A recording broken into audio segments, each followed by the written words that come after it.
Okay, next we are talking about FIFO. FIFO means first in, first out. Okay, ഈ ഒരു term wear ഹൗസിൽ മാത്രമല്ല നമുക്ക് retail സ്റ്റോറുകൾ ഇവിടേക്ക് കോമൺ ആയിട്ട് യൂസ് ചെയ്യുന്ന ഒരു വേർഡാണ് ഫസ്റ്റ് ഇൻ ഫസ്റ്റ് ഔട്ട്. അതായത് ആദ്യം വന്ന ആ ഒരു പ്രൊഡക്റ്റ് ആദ്യം ഔട്ട് ആവണം എന്നുള്ളത്. ഓക്കെ, ഓരോരോ പ്രൊഡക്റ്റ് പ്രൊഡ്യൂസ് ചെയ്യുമ്പോഴും അതിനൊരു ബാച്ച് കോഡ് ഉണ്ടാവും. അതിന് ഇത്ര ഈ ഒരു ഡേറ്റിലാണെങ്കിൽ അത് മാനുഫാക്ചർ ചെയ്തത് മേ ബി ഈവൻ അതൊരു എക്സ്പയറി ഡേറ്റ് ഉള്ള ഒരു പ്രൊഡക്റ്റ് ആണെങ്കിൽ, ഇപ്പോൾ ഒരു നോൺ പ്രോസസ്ഡ് ഫുഡ് അല്ലെങ്കിൽ പ്രോസസ്ഡ് ഫുഡ് ഐറ്റംസ് ആണെങ്കിൽ അതിന് ഓഫ്കോഴ്സ് അതിനെന്തുണ്ടാവും, ഒരു മാനുഫാക്ചറിങ് ഡേറ്റ് ഉണ്ടാവും, ഒരു എക്സ്പയറി ഡേറ്റ് ഉണ്ടാവും. എന്ന് വെച്ചാൽ ഒരു ലൈഫ് സ്പാം ഉണ്ടാവും അല്ലേ. അപ്പോൾ ഇത്തരം പ്രൊഡക്ട്സാണ് ഈ ഒരു ടേമിൽ മെയിനായിട്ട് കൺസേൺ ചെയ്യുന്നത്. എന്ന് വെച്ചാൽ ആദ്യം വന്ന ആ ഒരു പ്രൊഡക്റ്റ്, അതായത് വെയർ ഹൗസിലോട്ട് വന്ന നമ്മൾ റിസീവ് ചെയ്തിട്ടുള്ള ആ ഒരു പ്രൊഡക്റ്റ് അതായിരിക്കണം നമ്മുടെ പ്രൈമറി കൺസേൺ. അതായത് ആദ്യം അതായിരിക്കണം വെയർ ഹൗസിൽ നിന്ന് out ആവേണ്ടത്.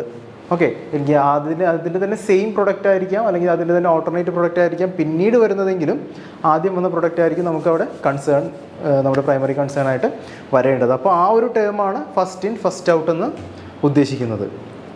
Okay, next we are talking about packing. ആ ഒരു പാക്കിംഗ് എല്ലാവർക്കും അറിയാം. എന്താ പാക്കിംഗ് എന്ന് പറയുന്നത്? ജസ്റ്റ് നമ്മൾ പാക്ക് ചെയ്യുന്നു, വേറൊരു ഷേപ്പിലേക്ക് ആക്കുന്നു, അല്ലെങ്കിൽ കൂടുതൽ അതിൻ്റെ പ്രൊട്ടക്ഷൻ ഉറപ്പുവരുത്തുകയാണ് പാക്കിങ്ങിലൂടെ അല്ലേ. നമുക്കിവിടെ വെയർ ഹൗസസിൽ ഒരു ബ്രേക്കിംഗ് ബൾക്ക് നടക്കുന്നുണ്ട്. ഈവൻ ആ ഒരു റീറ്റെയിൽ സ്റ്റോറിൽ നടക്കുന്ന അത്രയും അല്ല, എന്നിരുന്നാലും നമുക്ക് അറിയാം വെയർ ഹൗസിലേക്ക് വരുന്നത് ബൾക്കായിട്ടായിരിക്കും ക്വാണ്ടിറ്റീസ് വരിക. അവിടെ നിന്ന് നമുക്ക് ആ ഒരു മേ ബി അതൊരു ഡിസ്ട്രിബ്യൂഷൻ ചെയിൻ ആയിരിക്കാം, അല്ലെങ്കിൽ ഒരു പ്രൈവറ്റ് സ്റ്റോറേജ് സ്പേസ് ആയിരിക്കാം.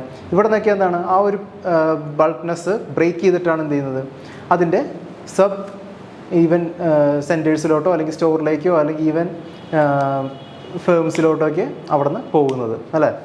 അപ്പോൾ അതിനൊക്കെ റിക്വയർ ചെയ്യുന്ന രീതിയിൽ പാക്കേജസിൽ മാറ്റം വരും, ഈവൻ ലേബലിങ്ങിൽ മാറ്റം വരും. അങ്ങനെയുള്ള അങ്ങനെയുള്ള ആ ഒരു ഫങ്ഷൻസൊക്കെ വെയർ ഹൗസിൽ വെച്ച് നടക്കുന്നുണ്ട് of course.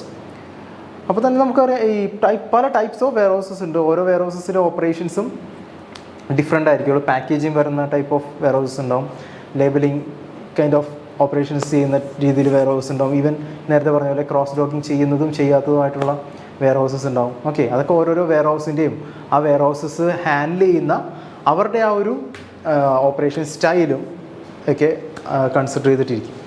Okay, next we are talking about SKU, which means stock keeping unit. Stock keeping unit നമുക്ക് രണ്ട് ടൈപ്പായിട്ട് പറയാൻ പറ്റും. ഒന്ന്, ഒരു വെയർ ഹൗസിൽ സ്റ്റോക്ക് കീപ്പ് ചെയ്യുന്ന അളവിനെ നമുക്ക് സ്റ്റോക്ക് കീപ്പിംഗ് യൂണിറ്റ് എന്ന് പറയാൻ പറ്റും.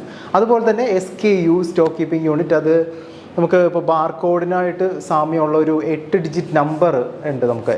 അതിനും നമുക്ക് എന്താണ് SKU തന്നെയാണ് പറയുന്നത്. അത് ആ ഒരു പ്രൊഡക്റ്റിൻ്റെ ക്യാരക്ടറിസ്റ്റിക്സ്, അതിൻ്റെ ഈവൻ ഡീറ്റെയിൽഡ് ആയിട്ടുള്ള ഡിസ്ക്രിപ്ഷൻസ്, അതിൻ്റെ ലൈഫ് സ്പാം, അതിൻ്റെ ആ ഒരു ബാച്ച്, അങ്ങനത്തെ ഉള്ള ഡീറ്റെയിൽസാണ് ഇവിടെ വരുന്നത് SKUവിൽ പറയുന്നത്.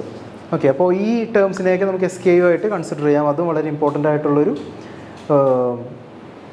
ഫാക്ടറാണ്. ഒരു വെയർ ഹൗസിലാണെങ്കിലും ഒരു മാനുഫാക്ചറിങ് ഫേമിലാണെങ്കിലും ഒക്കെ യൂസ് ചെയ്യുന്ന ഒരു കോൺസെപ്റ്റാണ്.